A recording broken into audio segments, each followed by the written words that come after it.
Hello, I'm Greg Bonnell, and welcome to TD Active Trader Live, brought to you by TD Direct Investing. This is your educational one-stop shop for in-depth market analysis, investment insights to help boost your trading potential.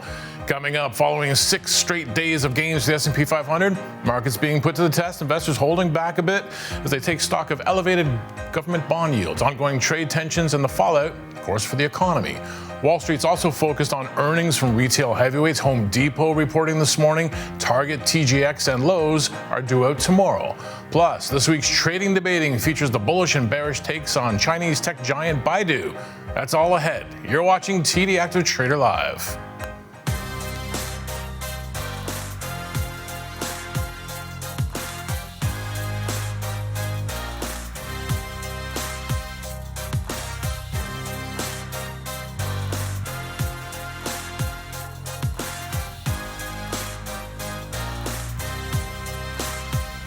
Let's check in on the S&P 500. That 6-day winning streak is being put to the test today. It is early in the session. That downgrade of U.S. debt didn't stop a modest gain yesterday to keep that streak going, but now we have a lot of things to consider and weigh as investors. Seeing some commentary, people thinking, some big shot investors thinking we're being a little too complacent on tariffs, as if that was yesterday's story. They're still around, but we're still about 3% away from the record high, and the S&P 500 has been quite a comeback since we went through all that turmoil in April. Let's take a look at the heat map, see where the push and pull is right now. And you got a lot of the tech names. They're down modestly, but it's not helping keeping the streak going, obviously. And you got a Tesla getting a modest bid as well, sort of modest gains, modest pullbacks, keeping us a little bit in the hole. Let's check in on those Home Depot shares, see how they're doing this morning. Actually getting a bit of a lift out of the open, sticking by their full year guidance, even though they did miss the estimates when it came to what they thought they'd do for sales this quarter. They say they're not going to have to raise prices because of tariffs because they've diversified their sources of their merchandise. Obviously, there's been political pressure out of Washington, too, on the major retailers not to hike their prices because of tariffs. So that'll be a name to keep an eye on. I want to take a look at D-Wave Quantum, also quantum computing. It's been a real buzz part of the market, getting a bit of a lift today. Not quite at the highs of the open, but still hanging in there. Apparently, they got a new computing system that is announced.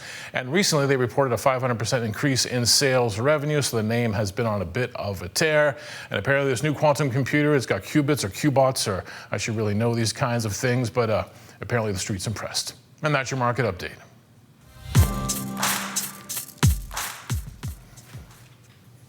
Right now, for a more technical take on the markets, joining us remotely today is Jason Natick. And in studio, we're lucky enough to have Brian Rogers, both from our direct investing educational teams. Thanks for being with us, gentlemen. Hey, glad to be here. All right. Glad to be here in spirit, too. Jason at home. Well, we can see your face. It's more than just your spirit, the wonders of technology. All right, Jason, you're going to kick things off for us and do a little technical run for a few things you got your eye on. Where are you going to start? Yeah, so you teed me up pretty nicely there, talking about the S&P. So let's keep looking at that with a little bit of a deeper dive. Now, for those out there who love a good cliche, it certainly doesn't look like the sell in May and go away is in the cards this year. Or if it ends up being true, then we're in for a potentially bumpy ride throughout the summer.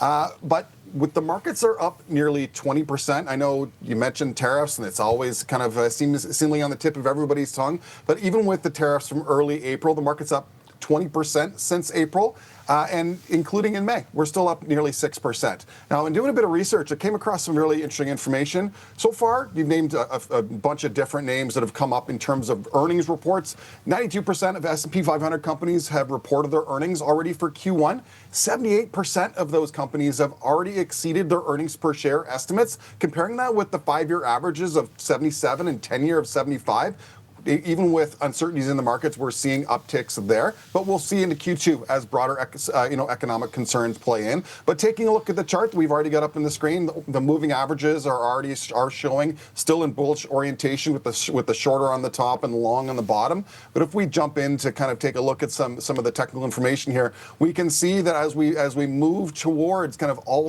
those all-time highs, one of the things that jumped out to me was that we gapped up over a more recent term support. So we vaulted right past that $5,800 near-term level. So it'll be interesting to see if we can come in through that. Yes, we're feeling there's a little bit of uncertainty in the market today to see if we can continue that win streak going. But So right now, S&P is certainly trending higher highs and higher lows in definitely in a bullish direction over the last near term. To kind of layer onto that story, I wanted to kind of move and look at kind of a market breadth indicator. This is one that that Hiran has so eloquently discussed in the past, and this is a S&P 500 percentage of companies that are over its 200-day moving average. That 200-day moving average, whether or not we're looking at the market as a whole in terms of the breadth that I've got on the screen, or if we're thinking about the companies themselves, those 200-day averages are significant signs that traders look for to understand if the stock is in a bullish or bearish trend. Noticing here, we had, coming out of COVID dark days, 97% of companies were above the 200-day moving average. Not much room to go up from there, so you can probably expect there's some sort of turnaround coming in. But moving towards more recent times, to right around the presidential election, 3/4 of S&P 500 companies were above their 200-day moving averages. But those dipped with significant concerns around tariffs down to around 14%. Noticeably now in recent times, we've actually now tipped up over that 50% level, where more than half of the S&P 500 companies are over their averages, signaling that we're getting some broader participation, we're getting broader bullish tendencies, and those upswings over the last 4 or 5 weeks have really put the market into more bullish territory. And interesting enough, I've happened to have the 200-day moving average listed on the screen. We've now been able to tip over that in terms of the average of the companies for the first time since December. So another bullish sign. We'll wait to see if we can get that to continue as we are, we've kind of got into that habit of, waiting for the news of the hour to pop up to see if there's anything else we can look at. But speaking of news, the last kind of thing that I wanted to highlight for everybody is, coming out of, President Trump's trip overseas, there was a lot of focus on, lots of headlines that were coming out. But one of the things that I happened to kind of have my eye on was a really significant announcement for the aerospace and defense industry. I'm looking at an ETF on the screen. This is from iShares. This is the ITA, the U.S. Aerospace and Defense ETF. There was a $142 billion windfall for U.S. defense contractors as part of a larger $600 billion Saudi investment. The White House is touting this as the largest defense sale in agreement in recent history. Now, that agreement is focusing on Air Force, missile defense, maritime security, land force modernization. ITA, they're the who's who of in that fund. GE Aerospace, RTX, Boeing, General Dynamics. Those are among their top 10 holdings. They make up nearly 39%. Details of the spending in terms of the $142 billion is a little murky at this point in time, but unquestionably those companies will be a part of it. Looking at the chart that you've got on your screen right now, we can see that the sector didn't have the wilder volatility swings that the broader market experienced earlier in the spring. In fact, ITA itself here, we can see that it's already gone back over kind of pre-year highs and is now actually touching all-time highs. If we remove the early April, those 5 days, we've actually seen a double bottom forming on the chart, which we've been able to see the measured movement has already exceeded kind of like that 7% expected move based on that. So when more details are coming out, maybe we'll see that be able to trickle down to the individual names. But right now, there's certainly been some positive signs out of that sector based on the recency of the news last week. All right, some interesting chart work there from Jason. What do you got your eyes on there, Brian? Well, I want to say Jason did a great job virtually, of that, that rundown. So it's almost like he's here with us. Yes, I have to work with him virtually all the time. I know he always does a great job that way. I'm taking a look at a stock I wanted to highlight, and I think the market is taking interest in Pinterest. Whoa, so look at you, rhyming that pun there. Rhyming Brian. But Pinterest, it's had record-breaking revenue in its last quarter in Q4 of 2024, first ever billion-dollar quarter, and they've added record number of users as well, and I think that's even continuing to climb. If we look at profit margin is about 50.4% approximately. It's outperforming approximately about 98% of its competitors. So I think that's why the market's taking notice. If we look at the chart, we can highlight here, it actually did, if you notice there, I did have it price crossing the 50-day moving average back here. You can see this right in this level here, and then it did it again over on the 200 day. So you can see it's crossing these moving averages. The price is doing that recently. This is just after the earnings. But you can notice down here as well that it's looking like that we may have a moving average crossover, and that's always a good signal we look at on the show quite often. I know Hiran likes to look at that a lot. But it's something, just to keep an eye on. Obviously, as Jason said, there could be headwinds in the market of, tariffs and other things. But I think because this is very domestic-based platform, they're a search engine and they're driving ads, and they seem to be, compared to their competitors, able to do that on a stronger basis than other companies in this industry. So I think it's something to look at. The market seemed to react to their earnings. So something to highlight if you're watching. If it heads over or continues to head over this resistance line, then we could see some moves potentially. All right, some interesting stuff for our audience to consider. Thanks for that, gentlemen. If you at home have a question for our team, here's how you can get in touch with us. Just email td.activetraderlive@td.com. And for more information about the Active Trader platform, scan that QR code on the bottom right-hand side of your screen. It's going to take you to our TD Active Trader Live website. You can find more information about all of our trading platforms under that Get Started tab, so you can find the one that's best suited for you. And if you're interested in trying out the TD Active Trader platform risk-free, you can open a practice account by clicking here on the Try TD Active Trader button. It is time now for trading debating. This week, the stock in the spotlight is Baidu. It's a Chinese multinational technology company specializing in internet services and artificial intelligence. Wow, it's ringing all the bells, isn't it? Okay, before we get going on our debate, just a reminder to our viewers that the securities and the strategies discussed on our show are for educational purposes only, should not be considered investment advice or buy, sell, or hold recommendations. Options trading carries high risk, may not suit all investors. Significant losses are possible, so it's important to assess your own risk tolerance. Make sure you do your own due diligence before engaging in trading. Let's get back to that stock of the hour, Baidu. What made you guys pick this one to debate? Jason, I'll throw it to you virtually. Yeah, so this is a dominant company in Chinese internet landscape. They've got their fingers in a lot of pies, right? AI. All right, now that Jason's in, there we go. You were in frozen mode there for a minute, buddy. Oh, my bad. So the joys of technology these days, right? For those, they're dominant company in the Chinese landscape, fingers in a lot of pies, AI, autonomous vehicles, cloud computing. For those that aren't maybe familiar with the company, I like to equate it to kind of like Chinese Google, if you will. Okay, Brian, what are your thoughts? Yeah, a lot of the same things of what Jason said. I think, last week, I know Jason and Hiran talked about another Asian-based company. I think just looking globally, especially with all the things going on with tariffs and other things we've seen in the marketplace, it's interesting to look on the global side. Let's take that look then. We'll get some time on the clock. Each of you gets 2.5 minutes to make your case. Then we'll get you some time to counter. You guys drew from a hat. Okay, and Jason can't see the counter because he's not here in studio, so I'll give you the 1 minute when you got 1 minute left on the clock, buddy.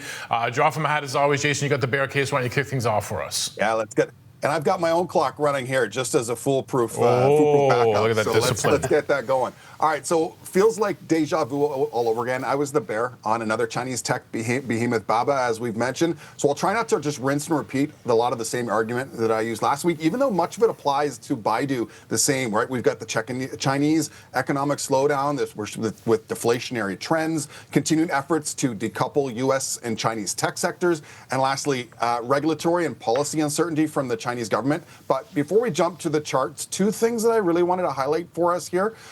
That's just about Baidu specifically. The first is around vulnerability around their core revenue driver for the company, which is online marketing. It makes up like 58, we're approaching 60% of their revenues, and they're facing fierce competition from other big Chinese players, Alibaba, Tencent, ByteDance. They've eroded Baidu's legacy advantage in display ads, causing what many people are calling a plateau in their revenue growth, and there's some worrisome consumer trends that are forming out of this. And we look at like fiscal numbers here. The earnings saw a decrease 7% year over year as of Q2 2024, suggesting it might not be just even a plateau. There might be losing of ground in the market space. And then when you layer in those macro Chinese economic concerns, we've got bigger issues. And the second that I'll quickly allude to is AI. AI is a huge revenue suck, and its competition, much like ad revenue, is 1 minute. here. All right, we're getting down to it, but with rollout of DeepSeek and Apple choosing Alibaba as its AI provider is a huge setback. And then we talk about factoring in the Chinese government's heavy censorship of regulations towards internet usage. That's not a positive sign. But jumping to the chart, I want to highlight for everybody here, if we look at the range that the stock has been in, it's been in a pretty tight range. We're up around the, just over 100 to around $80. And when we think about where we're at right now, the stock has bounced off its lows over that time period, but then certainly ran out of steam and created a new resistance point around $94 with the stock gap down. We saw very little momentum in terms of the prices here. Small candles. If I jump to take a quick look at the Bollinger Bands, with the gap down, we crossed into the bearish side of the slot with narrowing volatility, minimizing the increase that we'll see from the prices. Ooh, even Make virtually, sure you can hear that bell loud and clear. Jason, I'm sorry, I couldn't hear the bell from from my remote. It still has that ring. He kept it honest. He kept it honest. All right, Brian, you heard what Jason had to say. What do you got to say? All right, I'm going to say the story for me with Baidu on the bullish side is looking at efficiency.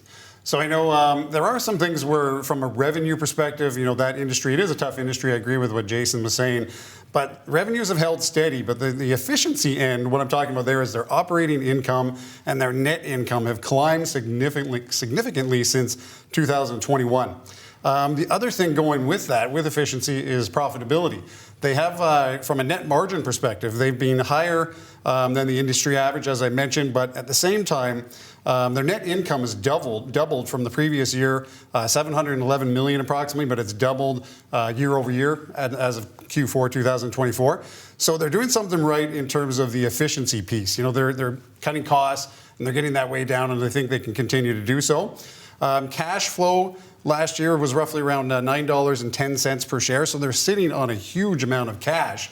And that's something, although they are investing in AI, and I think those things are going to come to fruition, they're going to benefit from those things in the next few years, and they're going to continue to benefit from their core business. But, I think they're going to get some profit all around in those areas as well. So that idea of efficiency, cash flow, and then profitability. If we look at the charts, if we jump over to, I want to highlight just a couple things, just some simple things, but I think they're important because of the fact that they are actually, let me see if I can get the highlighter here too, so you guys can see where I'm looking. All the tools. Yeah, we got to get all the tools, the bullseye here. We're going to see the 200-day moving average is an important one, and you can see that's why I highlighted this rectangle. You can see that for a little bit of time, that 200-day average was kind of a point of resistance, but it did cross that recently, and this is just before earnings, which is coming up tomorrow. So you can see that right here, that's where it crossed. And then you can also notice there's a 21-day crossing the 50-day moving average. So if that continues to go even further, we'll have that, what they'd call that golden cross, where it's going to cross all of the upper moving averages. So that's a good signal there. And then, something that could potentially, go to a bullish trend. And then lastly down here, as we see in April, it did, if we look at the MACD, the signal line did cross the MACD right back here in April, and it's kind of held above it for quite a little while. So that's something I think you can look at. If you see that continue to move away after earnings is announced, then that's another thing to watch for Baidu on the upside. Look at Brian leaving 5 seconds on the table. He's feeling pretty confident, Jason. He didn't even use up all of his time. I don't know if he's trying to rock you with that or trying to, Yeah, he's got some head games right there. He's trying to save some ammunition for the rebuttal. Totally getting into your head there. All right, we got 3 minutes now for you guys to counter each other. It's a bit harder when one person's remote to counter, but we don't want you to be too polite. We will throw it to Jason first to get some structure to it, and then you just go head to head. Take it away, Yeah, Jason. let's have at it. So investors have low growth expectations with low multiples on the PE, well below industry average. Now, some might see that as a good thing. We've got 9.73 versus industry averages, up near 40. But this, to me, looks like there could be a value trap that might be up for grabs here. There's revenues for the company. Brian happened to mention that. Thanks for pointing that out. Total revenues for the company fell 2% year over year. Reporting under 4.68 billion is where we came with some concerns about companies, as I mentioned earlier, about losing market share. Looking at my chart as well, Brian mentioned the MACD. We can see that the MACD line, true, it's still in positive territory, but it is sloping down with the signal line sloping up and very very much towards negative territory. And I have conveniently added on BABA onto the chart. If we're thinking about if we're rotating in and out of looking to get exposure elsewhere, the BABA trade has been certainly a much better performing trade than Baidu has been year to date with negative returns on Baidu, close to 60% on BABA. You gonna take that, Brian? No way. We got a counterpunch here. The revenue thing is something that, as I said earlier, it's held steady. But Baidu it's an economic powerhouse in terms of a moat. It doesn't have a competition that's really that close to it. That's why they've been able to, take that cash, develop AI, all of those types of things. But the key thing is that clients are willing to pay higher advertising rates because they have a massive database of information. They were the ones that were in there first. So they have by far, and that being able to program AI and things like that, if they have that database, they can do that. So that's why there's a lot of positives there from an advertising perspective and growing that piece of the business. The cash position, as I mentioned, that allows them to be strategic as well. If we jump into the charts, I want to show some chart pieces here also. Is just before their earnings, you can now see, as I mentioned, that we have, this kind of came online, but they had a support at about 94, and we're sitting at around that 88. So there is some resistance at $88. But you can notice that if we look at, actually, I wanted to change this to a commodity channel index that we have on here. If you look down at the bottom, you can see when it rises above this 100 mark, it's driven back down. Usually that's a point of potential entry or it's a point of reversal, but it's kind of coming back down to this oversold area. So I think just before earnings, the market is looking at signals there, and they're seeing that if it crosses this support point up here at 94, I think that's a good shot to have it go much further. You mentioned entries. How about exiting their streaming service? It's called, I'm going to butcher the name, IQI. They're kind of comparable to Netflix. 14% decreasing revenues. They've been stagnant in terms of their subscriber growth, and actually are looking to bring on a partner in selling a stake in the business. So when you're starting to shed part of your businesses, that's not always a great sign. I was being generous there. The producer got my ear and said, cut him off. Rules are rules, I guess, guys, right? I'm soft on my sons, too, at home. My wife, cut them off. All right. Nice little vigorous debate there. Now we got some time to talk about how you would get into the platform, potentially trade this through an options side. Jay, you are the bear. We'll go with the bear first, and then we'll flip it to the bull. Yeah, let's take a look here. Now, when I'm thinking about really any option trade, I always want to look at risk and reward and really make sure that I'm getting paid enough or not paying too much to offset any potential downside to the trade. So immediately I start to think about do I want to take a credit on the trade, or is this a debit that I'm willing to pay out for a directional trade? But then also like my mind always goes to spread trades fairly soon because I'm getting a risk-defined nature on the trade. So that's one way that I wanted to play this. Let's pop into the option chain so we can take a quick peak. When I'm comparing doing a credit spread with calls, that's a bearish trade, or I'm thinking about doing a debit spread with puts. Those would be equivalent in terms of market sentiment, but they're going to give me one's going to be a debit, one's going to be a credit. When I'm thinking about if I thought about doing a credit from the call side of things, let's potentially look to sell something that's got a high probability of being expiring out of the money. So I'm moving down out a little longer term, out to August. If I was selling something, these 105s and making it $10 wide and buying the 115s, I'm only going to be getting a little bit over $2 worth of profit with that works to be about $8 worth of risk. So that doesn't necessarily jive with me in terms of the risk reward relationship that I was talking about. So that's where there could be an opportunity to play this on a debit side. It's a very much more directional trade. I need this trade to go, the stock to go down, but I am able to offset some of those costs and look to do here. So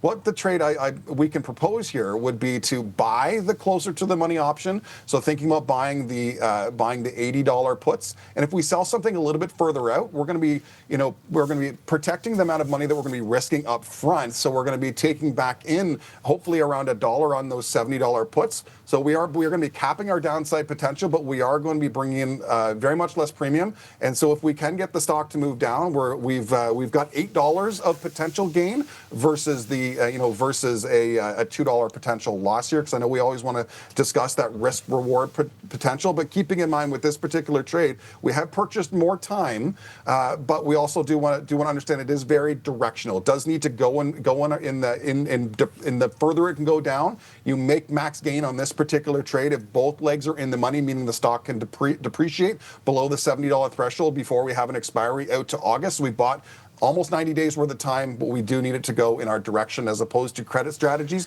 Neutral movement can actually work in your favor. All right, interesting trade there. How could a bull possibly play this? Yeah, on the bullish side, I'm looking at buying the stock. I'm buying the stock outright, but also we're going to write a covered call. So it's a strategy known as a buy right, if you put them both together, Greg. There's a way you can do this in Active Trader 2 that I'll show as well in the option chain, where you can do this fairly quickly to place that trade. But if we look at the option chain just as is right now, if you remember when I was pulling up the charts, I had a resistance of about, resistance was 88, support was at 88 and resistance was at around 94. I'm looking at selling a 95 call, and you can see I'd get about $5.60 at the moment. So I'm going to collect that $5 regardless. So you can see that right here. And if I wanted to see if I go to place that trade in Active Trader, you can go up to the top here and you can select different strategies. If you select the strategy as a covered stock, so now I can see here if I go for the 95, this is the cost. So if I look at the cost, it's only going to cost me $84 to buy Baidu, which is right now trading at around 89 just prior to earnings. So, if it does have that run up, if it actually does end up going up, I'm capping myself a little bit. I'm capping myself at $95 on the high side, but because I'm buying it at around 84, I'm getting about a $10 to almost $11 profit if it does go up. And I'm automatically getting that $5 from the call. So if I were to do this, I would just click on the ask, and here in the platform, you can see it shows it as a covered stock. And really what's going to happen from there is if it does stay, I'm not super, this would be a trade where you're not necessarily super bullish on Baidu. But if it does go above, you're going to have that little bit of profit. But then if it does drop a little bit, you're kind of giving yourself a buffer where it can drop slightly and you'd still be okay or be at a break-even point. If someone's never sold covered calls before, in the end, the chances are, and you set a high, price, but a higher price than where you bought in, but you can get assigned, right? Someone can say, yeah.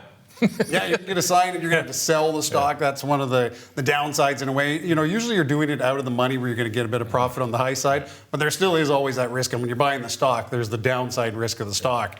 Could always be there as well. The other side of it as well. Gentlemen, thanks for laying out the bull and bear cases for Baidu. Just a reminder to our viewers that this debate was for educational purposes, does not reflect our personal opinions about the stock. Now, before we move on, Brian, you're going to elaborate on the notes feature in the Active Trader platform. Yes, so this is something that's very, very simple, but I think it's powerful as well. If you're anywhere, I'm on my activities and position screen, if people can see my screen on here.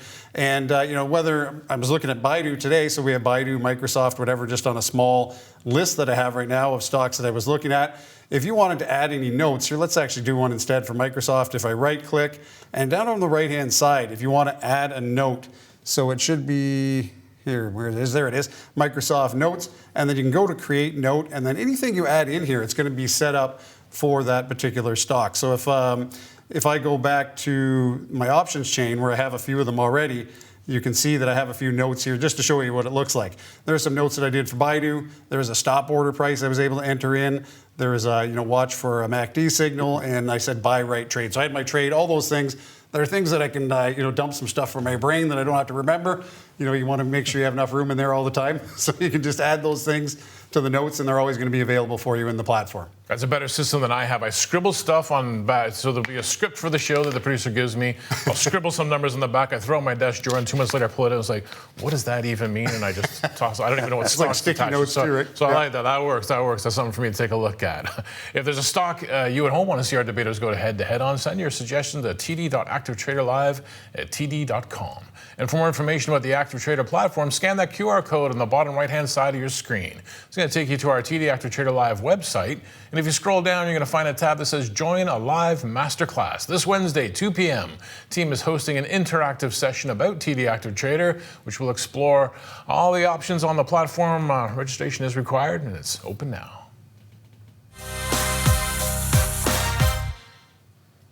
Before we say goodbye for another week, obviously there's still a lot more week to go for the investing audience. What are you focusing on for the rest of the week? I think we're going to start with you, Jay. What do you got on your sights? Yeah, let's focus in just maybe on some macro events. We had obviously some big news coming out of U.S.-China relations. Not expecting firm deals happening right away, but want to see some positive headlines. This is a debate that seems to be living in the headlines. I do also want to keep an eye on the Moody's story that you mentioned earlier, being the last of the big three credit rating agencies to remove that AAA rating from U.S. debt, with U.S. deficits with 10-year projections continuing to grow, even with DOGE cuts in place. The U.S. national debt now exceeds $36 trillion, double what it was 10 years ago. So we'll look to see how that kind of plays out. A couple reports coming this week. We've got retail sales, advanced retail sales are on deck for Thursday morning. Well, we've already heard many of the big retailers already, but interesting to see what those official tallies come through. And last report coming up Friday, we've got to stay tuned all the way till the end of the week, is U.S. home sales. So listening for existing home sales, were there declines, which can, if it slows down, can suggest broader economic slowdowns, along with inventories as well as price growthing trends. That's growthing. That's a new word we're throwing out to see how that falls. All right, but taking a step back and thinking about a name that I've got my eye on, we've got coming up on next Tuesday before the bell. So maybe we can check in before the show next week. AutoZone is reporting, and when you think about do-it-yourselfers, your first thought might be Home Depot's or Lowe's, but we're talking not around the house. We're talking in the garage. And AutoZone is the definitive leader in this space, and they've taken a bit of an old-school approach, empowering their in-store staff to diagnose and even order replacement parts for their customers. AutoZone is betting on that this focus on their client will offset some of their competition from cheaper online retailers, Amazon and CarParts.com. They've got 6,400 stores just alone in the domestic market, so that's got quite a big footprint. And with tariffs creating a lot of uncertainty, that's the buzzword. And the auto sector is no different. There could be a trend for more people looking to keep their cars on the road longer term. But if we jump over into the chart for AutoZone, this might catch you off guard here, but AutoZone is quite a high price stock. But they've done a focus their efforts on share buybacks and continue to make sure that we've got that they have increasing their shareholder equity as a priority. But looking at some of the interesting movements on the chart, the stock has been on a tear this year, up 33% coming into the month. And we, after the company hit all-time highs, just shy of $4,000, the company that did pull back, found resistance around $3,600. But what we broke out of kind of a symmetrical triangle here, and then we held support 3 separate times leading towards earnings. And when we bounced off support around 3,600, we had 3 significantly bullish days. A 4th day looks to be in the offing as we go here today. And heading into earnings, there's been 2 analysts, Truist and Oppenheimer, both saw fit to increase parts targets. So I'll be interested to hear this time next week what AutoZone's got to say. All right, one to keep an eye on. What are you keeping an eye on, Brian? I'm taking a look at SMCI, so Super Micro. In a nutshell, they're more of a hardware provider for the AI infrastructure, so like AI huge data centers. And they went up and down quite a bit with it seems to be with a lot of the AI-based or chip-based stocks. But if we take a look at the charts, there's quite a few interesting things. There was some news in the marketplace too. They had some strategic partnerships that are pretty large. You can see after earnings, they had a fairly decent jump, and they jumped over their 21, 50, and 200-day moving average. The price did. And, and on top of that, so there's some other signals that are indicating a potential uptrend. Is they have our favorite. I added on to the double bottom. I think Jason talked about earlier, the triple bottom. They have a triple bottom, which is usually an indication of a potential new trend, uptrend. And you can see here, there's once again, I highlighted in this circle here also, there's this crossover where the lower moving averages are crossing over the higher. So the 21-day has crossed over the 50, and it looks like it's going towards the 200, again, on top of that as well. So a number of indicators that are signaling that the market likes what the stock is doing. And we'll see. We'll see what happens. If there's any more news, then it could be something that continues with that trend. Lots of great things for the audience to keep our eye on. Jason, your signal held up from home. It was all good. Thanks for joining us, buddy. And Brian, stepping in this week, filling in for Hiran. Thank you very much as well. Always great to have you in the studio, buddy. Oh, glad to be here. All right, that's our show for this week. As always, investors should perform their own due diligence before trading. Thanks for watching.